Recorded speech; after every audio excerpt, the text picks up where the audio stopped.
আচ্ছা, দেখা যাক। সামনেও যদি তোমাকে সত্যি এখনো ভালোবাসে, তাহলে আমার সাথে দেখলে সহ্য করতে পারবে না।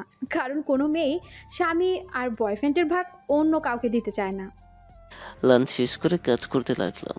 কিন্তু অবাক করার বিষয়, সন্ধ্যা পর্যন্ত একবারও সুমাইয়া ডাকেনি আমায়। বিষয়টা আমিও বুঝলাম না। সন্ধ্যার পরে অফিস ছুটি হয়ে গেল, সবাই সবার মতো চলে গেল। যাওয়ার সময় মিম কিছুক্ষণ কথা বলতো। অনেকক্ষণ গাড়ির কাছে দাঁড়িয়ে ছিলাম, কিন্তু সুমাইয়ার আসার কোনো নাম নেই। কি হয়েছে আল্লাহই ভালো জানে। এই মেয়েদের বিষয়টা বুঝি না, কখন রাগে কখন হাসে, বোঝা মুশকিল।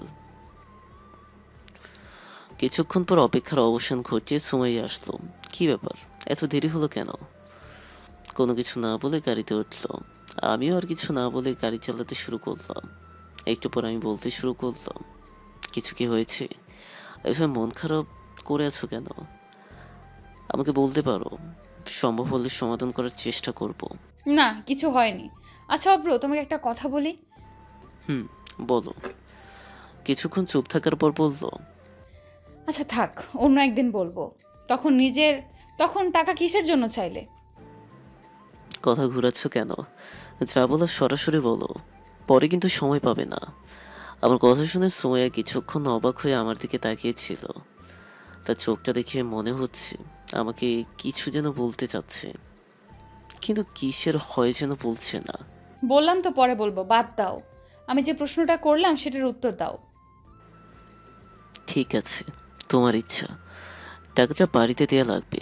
ছোট ভাইয়ের নাকি শরীর খারাপ, তাই হাসপাতালে নিবে। মাসের শেষ, আমার কাছে টাকা ছিল না, তাই অগ্রিম বেতন চাইলাম। কি বলছো? এরকম একটা সিরিয়াস বিষয় নিয়ে আমি তোমার সাথে মজা করলাম। সরি অব্র। আরে সরি, আরে সরি বলার কি আছে? তুমি তো জানতে না। বাদ দাও, যা হয়েছে তা ভেবে লাভ নাই। আচ্ছা অব্র, আমরা কি এখন বন্ধু হতে পারি না? সুমের কথা শুনে অবাক হয়ে গেলাম। বন্ধু হবে? আবার মায়াতে জড়াতে যাচ্ছ? কি লাভ? আমি চাই না আমার জন্য কেউ কষ্ট পাক। তার মানে তুমি বন্ধু হতে চাচ্ছ না, এটাই তো? আর তেমন কিছু না। তোমার কি সত্যি আমাকে কিছু বলার নাই সুমাইয়া? ভেবে বলো কিন্তু। আরে তেমন কিছু না। সত্যি কি তোমার আমাকে কিছু বলার নেই সুমাইয়া? ভেবে বলো কিন্তু। আমার কথা শুনে সুমাইয়া আমার দিকে অনেকক্ষণ তাকিয়েছিল। তার চোখ দেখে মনে হচ্ছে অনেক কথা বলতে চাচ্ছে, কিন্তু কিসের হয় যেন বলতে পারছে না। কি হলো বলো? কি বলবো? বলতে তো অনেক কিছুই চাই, কিন্তু সেটা শোনার যোগ্যতা তো তুমি হারিয়ে ফেলেছো। আচ্ছা ঠিক আছে, আর কোনোদিন বলবো না। হয়তো আমার ধারণা ভুল ছিল। তুমি বললে না, আমরা কি বন্ধু হতে পারি না? হুম, আমরা তো বন্ধু হয়ে থাকতেই পারি পুরনো সবকিছু ভুলে। আমি তো ভুলতেই চাই, কিন্তু তুমি তো বারবার মনে করিয়ে দাও। ঠিক আছে, আর মনে করিয়ে দেব না। এখন তাহলে আমরা আবার বন্ধু। হুম, তাহলে আমার সাথে যেন আর খারাপ ব্যবহার না করো। সব সময় তো শুধুই অপমান করো। ঠিক আছে, চলো ঘুরতে যাই এক জায়গায়। কি, এখন রাত হয়ে গেছে তো?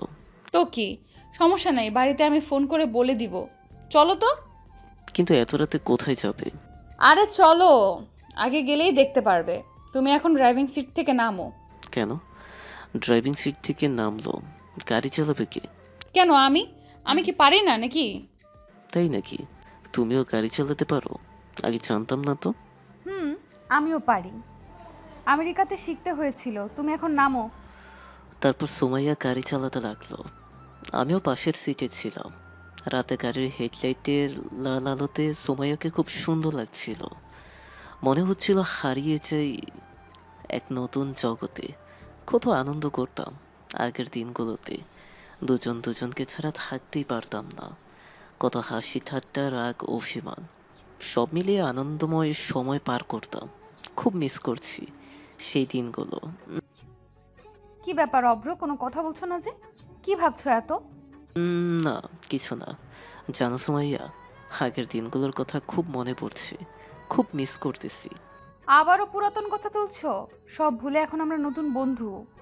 ও, আমি তো ভুলেই গিয়েছিলাম। আচ্ছা সরি। সরি বলতে হবে না, বন্ধুত্বের মাঝে কোনো সরি নেই। কিছুক্ষণ পর সুমাইয়া গাড়ি থামালো। কি হলো, গাড়ি থামালে কেন? চলে এসেছি আমাদের গন্তব্যে, তাই গাড়ি থামালাম। নামো এখন। এত তাড়াতাড়ি চলে আসলে? নামো এখন তাড়াতাড়ি।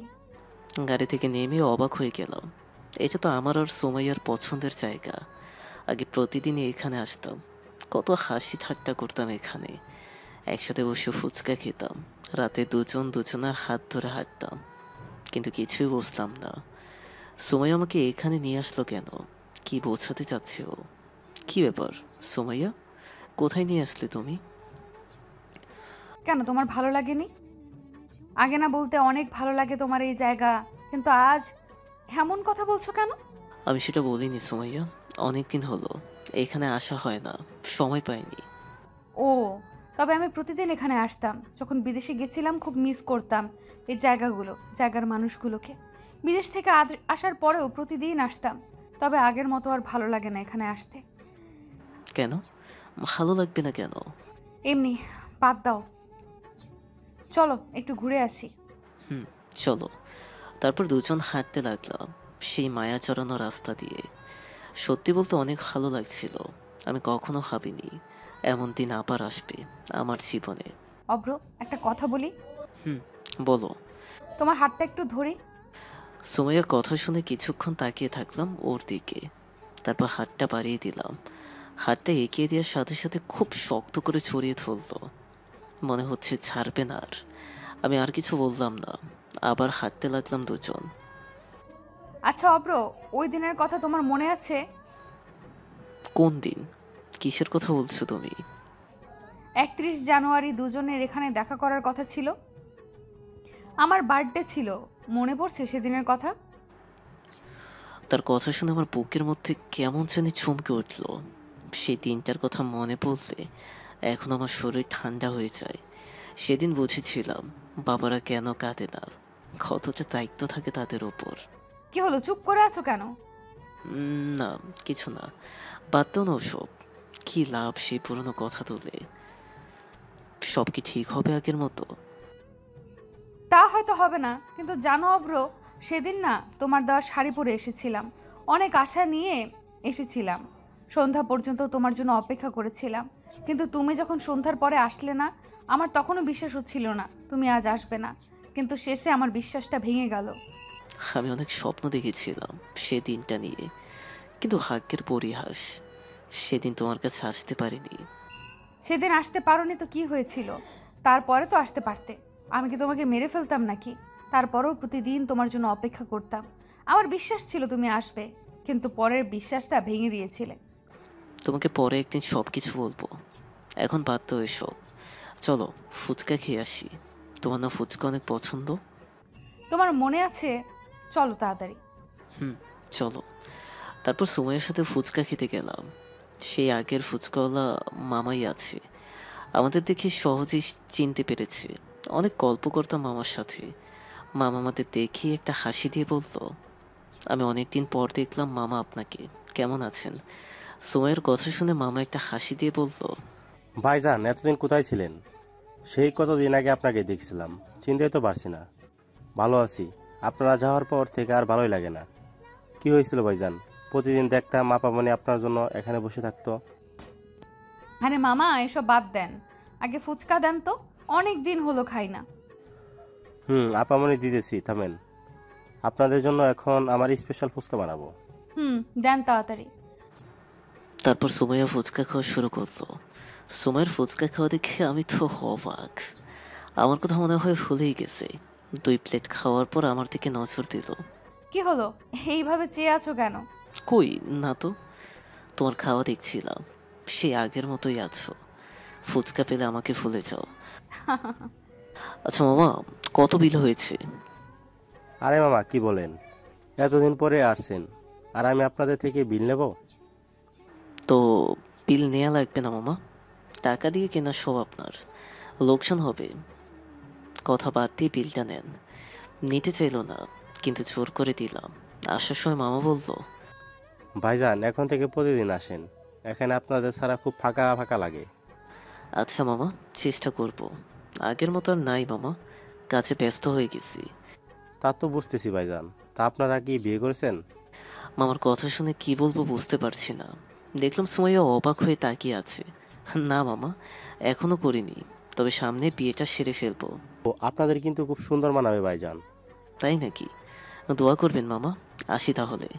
তারপর আমি আর সুমাইয়া বাড়ির দিকে রওনা দিলাম।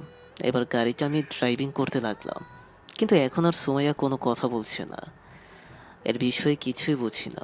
আগে তো এমন ছিল না, সব সময় হাসি খুশি থাকতো। কি হলো সুমাইয়া, চুপ করে আছো কেন? কিছু বলছো না যে? কি বলবো? তুমি ফুচকাওয়ালা মামাকে ওসব বললে কেন? সুমাইয়ার কথা শুনে মুচকে হাসি দিয়ে বললাম, ও এই ব্যাপার, তুমিও বিষয়টা নিয়ে রাগ করে আছো? হুম, ওই বিষয়ে অযথা মামাকে মিথ্যা কথা বললে কেন? সত্যিটাই বলতে পারতে। কোন সত্যি? তোমার সাথে আমার সম্পর্ক নেই এই সত্যিটা তুমি ভালো করেই জানো। ওই মামাটা আমাদের অনেক ভালোবাসে এবং পছন্দ করে। এখন যদি মামাকে বলি আমাদের সম্পর্কটা ভেঙে গেছে, তাহলে উনি কেমন কষ্ট পাবে, এটা ভেবে দেখেছো কি? হয়তো মামা এখন খুশি হয়েছে, কিন্তু পরে যখন জানতে পারবে আমার অন্য কারোর সাথে বিয়ে হয়েছে, তখন মামার কেমন লাগতে পারে? পরেরটা পরে দেখা যাবে, ভবিষ্যৎ নিয়ে আগেই ভাবা ঠিক না। আচ্ছা, তুমি আমার আর পিটারের বিষয়টা বাবাকে বলছো না কেন? বলার তো সময় পাই না। আচ্ছা কালকে বলবো নি, এবার তো খুশি। আগে বলো, তারপর খুশি হব। তারপর বাড়িতে পৌঁছে গেলাম, গিয়ে দেখলাম জুই দরজায় দাঁড়িয়ে আছে। কি ব্যাপার ভাইয়া, এত রাতে কোথায় ছিলেন আমার বোনের সাথে? অন্য কোনো ব্যাপার নাই তো? কি অন্য ব্যাপার মানে? কি বলছে এসব জুই? ব্যাপার তো একটা আছে। এতদিন ধরে আমাদের বাড়িতে আছেন, কই আমাকে তো কোনোদিন কোথাও ঘুরতে নিয়ে গেলেন না। আর আপু 1 মাস হলো আসতে না আসতেই ঘুরতে গেছিলেন। জুইয়ের কথা শুনে সুমাইয়া বলে উঠল, খুব বড় হয়ে গেছিস তাই না? কানের নিচে একটা দিলে ঠিক হয়ে যাবি। তোর ভাইয়াকে আমি নিয়ে গেছিলাম একটা কাজে। কি কাজ সেটা আমি ভালো করেই জানি। আমাকে আরও সব বুঝাতে আসিস না আপু। তুই এখন যাবি আমার কাছ থেকে, না হলে কিন্তু